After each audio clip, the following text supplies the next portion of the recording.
जय श्री राधे कृष्ण साथियों, मेरे प्यारे भक्तों, आज फिर उपस्थित हूं एक बहुत ही ज्ञानवर्धक और नई वीडियो के साथ। साथियों, वीडियो को लाइक करके चैनल को सब्सक्राइब कर लीजिए ताकि ऐसी ही ज्ञानवर्धक वीडियो आपके पास सबसे पहले पहुंच सकें। मेरे प्यारे भक्तों, जब भगवान श्री कृष्ण ने अर्जुन को गीता का ज्ञान दिया था तो अर्जुन ने भगवान श्री कृष्ण से प्रश्न करते हुए कहा था, हे प्रभु, भगवान में ध्यान लगाने का सबसे सरल तरीका क्या है? तो भगवान श्री कृष्ण अर्जुन के इस प्रश्न का उत्तर देते हुए कहने लगे, हर नए जन्म में आत्मा नए नए शरीर तो बदलता ही है, बल्कि हर एक जन्म में भी उसे जो शरीर मिलता है वो एक शरीर भी उसी जन्म में बदलता रहता है। ये बात मेरी समझ में नहीं आई केशव, क्योंकि एक जन्म में तो प्राणी को एक ही शरीर मिलता है। नहीं, एक नहीं, अनेक शरीर मिलते हैं एक ही जन्म में। मैं अब भी नहीं समझा प्रभु। मैं समझाता हूँ। याद करो अपना बचपन। उस समय अर्जुन का शरीर कैसा था? एक बालक का। और आज वो शरीर कहाँ है? वो शरीर तो बदल गया इस शरीर में। अर्थात वो शरीर नहीं रहा। आज तुम्हें एक युवक का शरीर मिला है। इसी प्रकार प्राणी को जन्म के समय जो शिशु का शरीर मिलता है, वही शिशु का शरीर काल के प्रभाव से एक बालक का शरीर हो जाता है। फिर वो किशोर अवस्था में आता है, फिर एक जवान पुरुष का शरीर बनता है, फिर अधेड़ उम्र का, फिर बूढ़े का रूप लेकर अंत में एक सूखे पत्ते की तरह जीवन के वृक्ष से टूटकर गिर जाता है।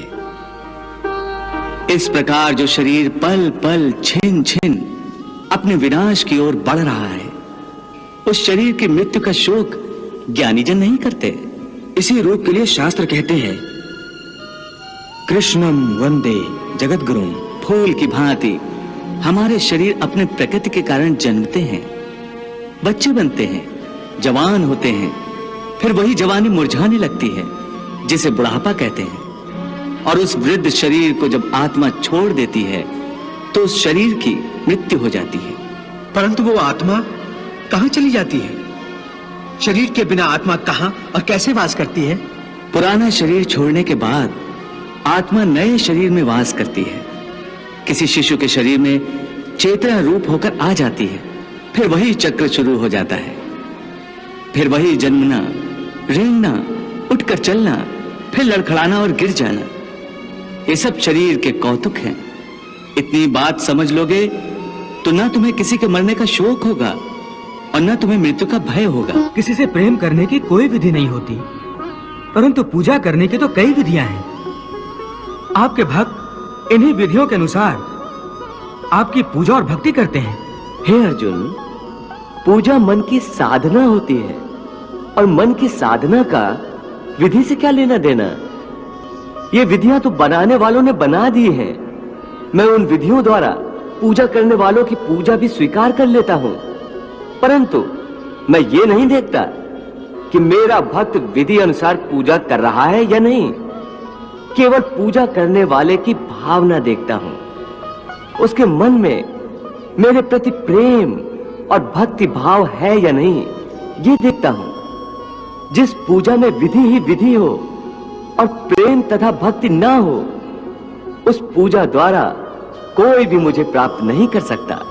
वाह प्रभु वाह। मुझे संपूर्ण साधने की एक ही शर्त है, मुझ में मन लगाए, मेरा ध्यान लगाए। इस संबंध में एक विचार और है।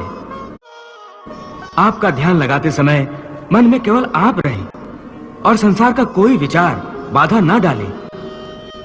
इसका कोई तरीका तो होगा। भक्तों, जब अर्जुन ने कहा, हे मधुसूदन, आपका ध्यान लगाते समय मन में केवल आप रहें और संसार का कोई भी विचार इसमें बाधा न डाले, इसका कोई सरल तरीका तो होगा। तो अर्जुन की ये बात सुनकर भगवान श्री कृष्ण कहने लगे, हाँ, एक आसान तरीका तो है, परंतु वो कोई विधि नहीं है, बल्कि एक गुर है, एक योगिक कला है, जिससे ध्यान लगाने में बड़ी सहायता होती है। वो आसान तरीका, वो योगिक कला क्या है मधुसूदन? सुनो अर्जुन, संसार के झमेलों से बचने के लिए मनुष्य एकांत में बैठकर मन को प्रभु के ध्यान में लगाए, क्योंकि एकांत में मनुष्य अपने भीतर झांक सकता है। परंतु ध्यान लगाने के लिए अपने अंतर में झांकने की क्या आवश्यकता है? हे अर्जुन, तुम भूल रहे हो कि परमात्मा का अंश अर्थात आत्मा मनुष्य के भीतर ही वास करती है। इसी आत्मा से संपर्क ही प्रभु से मिलन का पहला चरण है। इसलिए हे अर्जुन, जो मुझसे मिलन चाहता है उसे सबसे पहले अपने अंतर में ही झांकना चाहिए। और यह तभी संभव हो सकता है जब मनुष्य का अपना शरीर उसके नियंत्रण में हो। यदि देह काबू में ना हो तो मनुष्य को ध्यान लगाने का उद्देश्य नहीं मिल पाएगा। हे योगेश्वर, ध्यान लगाने का अंतिम उद्देश्य क्या है? ध्यान योग का उद्देश्य परमात्मा से संपर्क करना होता है, परंतु इसके प्रथम चरण में मनुष्य को आत्मशुद्धि प्राप्त होती है, स्वच्छता मिलती है और ध्यान लगाने वाले का अंतर निर्मल हो जाता है। हे अर्जुन, जब तक मनुष्य अपने अंतर की शुद्धि नहीं कर लेता, परमात्मा से ना तो संपर्क कर सकता है और ना ही आत्मा परमात्मा में लीन हो सकती है। और यह भी समझ लो कि जब ध्यान लगाने का पहला उद्देश्य, क्योंकि अंतर शुद्धि है, इसलिए वो स्थान भी पवित्र होना चाहिए जहां ध्यान लगाया जाता है। भीष्म मेरे पितामह हैं, अभिमन्यु मेरा पुत्र है, महाबली भीम मेरा सहोदर भाई है। ये रिश्ते तो सच्चे हैं। भले इन सब के शरीर मर जाएंगे, परंतु इन सब के साथ जो मेरे रिश्ते हैं वो तो नहीं मरेंगे। जैसे आज मेरे पिता महाराज पांडु का शरीर नहीं है, परंतु मेरे पिता आज भी महाराज पांडु हैं। पिता पुत्र का तो वो पवित्र रिश्ता समाप्त नहीं हुआ। इन रिश्तों की पवित्रता पर मैं कैसे प्रहार करूं? शरीर को भूल जाऊं, परंतु अपने दादा के रिश्ते पर तीर कैसे चलाऊं? अपने भाई के नाते पर तलवार कैसे उठाऊं? अर्जुन, ये रिश्ते, ये नाते सब इस जन्म के हैं। इस जन्म से पहले या इस जन्म के पश्चात इन रिश्तों का कोई अस्तित्व नहीं रहता। ये काका, मामा, भाई, पुत्र, पितामह पिछले जन्म में कहां थे? तुम्हारे क्या लगते थे? और अगले जन्म में ये क्या होंगे, कहां होंगे? इसका उत्तर है तुम्हारे पास? नहीं केशव। इसीलिए कहता हूं कि जब शरीर नाशवान है तो ये रिश्ते भी नाशवान हैं,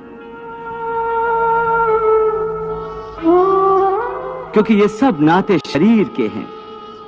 और ये जो तुमने अपने पिता का उदाहरण दिया कि उनका तुम्हारा पिता पुत्र का नाता तो समाप्त नहीं हुआ, तो ये भी तुम्हारा भ्रम है, अज्ञान है। केवल तुम्हारे मन में अभी तक वो रिश्ता जीवित है, क्योंकि तुम अभी तक उसी जन्म में हो। परंतु तुम्हारे पिताश्री इस समय जिस योनि में भी होंगे, उनके लिए वो रिश्ता समाप्त हो चुका है। पिता की बात छोड़, अपनी बात करो। पिछले जन्म में जब तुम्हारी मृत्यु हुई होगी, उस समय तुम्हारे सब संबंधी रिश्तेदार रोए होंगे। तुम्हारी पत्नी ने, तुम्हारे पुत्रों ने बहुत विलाप किया होगा। परंतु आज इस जन्म में तुम्हें याद भी नहीं कि किस किस ने तुम्हारी मृत्यु पर विलाप किया था। आज तुम्हारे लिए उनका या उनके रोने धोने का कोई मोल नहीं। इसलिए समझा रहा हूं कि ना किसी के मरने का शोक करो, ना किसी के साथ नाता टूटने का दुख मानो। वैसे भी मेरी माया इतनी प्रबल है अर्जुन, कि जिन्हें तू समझता है कि तेरी मृत्यु के बाद शोक करेंगे, सारा जीवन रोते रहेंगे, वो भी असत्य है। भक्तों, भगवान श्री कृष्ण कहने लगे, हे अर्जुन, मनुष्य की मृत्यु के पश्चात उसके कौन कौन सगे संबंधी कितने दिनों तक विलाप करते हैं, परंतु मेरी माया इतनी प्रबल है कि मेरी माया के प्रभाव से वही सगे संबंधी कुछ ही दिनों में हंसते खेलते नजर आते हैं। मेरी माया के प्रभाव से थोड़े ही दिनों के बाद उन रोने वालों को तू फिर हंसता खेलता देखेगा। मित्र 4 दिन रोता है, भाई 10 दिन रोता है, पत्नी उससे अधिक रोती है, माता सबसे अधिक समय तक रोती है, परंतु सबके आंसू धीरे धीरे सूख जाते हैं और उन आंखों में फिर से नए नए सपनों की रोशनी चमकने लगती है। क्या तुम बता सकते हो कि पिछले जन्म में तुम्हारे किस रिश्तेदार ने तुम्हारे लिए कितना विलाप किया था? नहीं केशव, ये मैं कैसे बता सकता हूं? मुझे तो ये तक याद नहीं कि वो कौन थे। बस जिस तरह तुम अपने पिछले जन्म को भूल गए हो, उसी तरह तुम अपने इस जन्म को भी भूल जाओगे।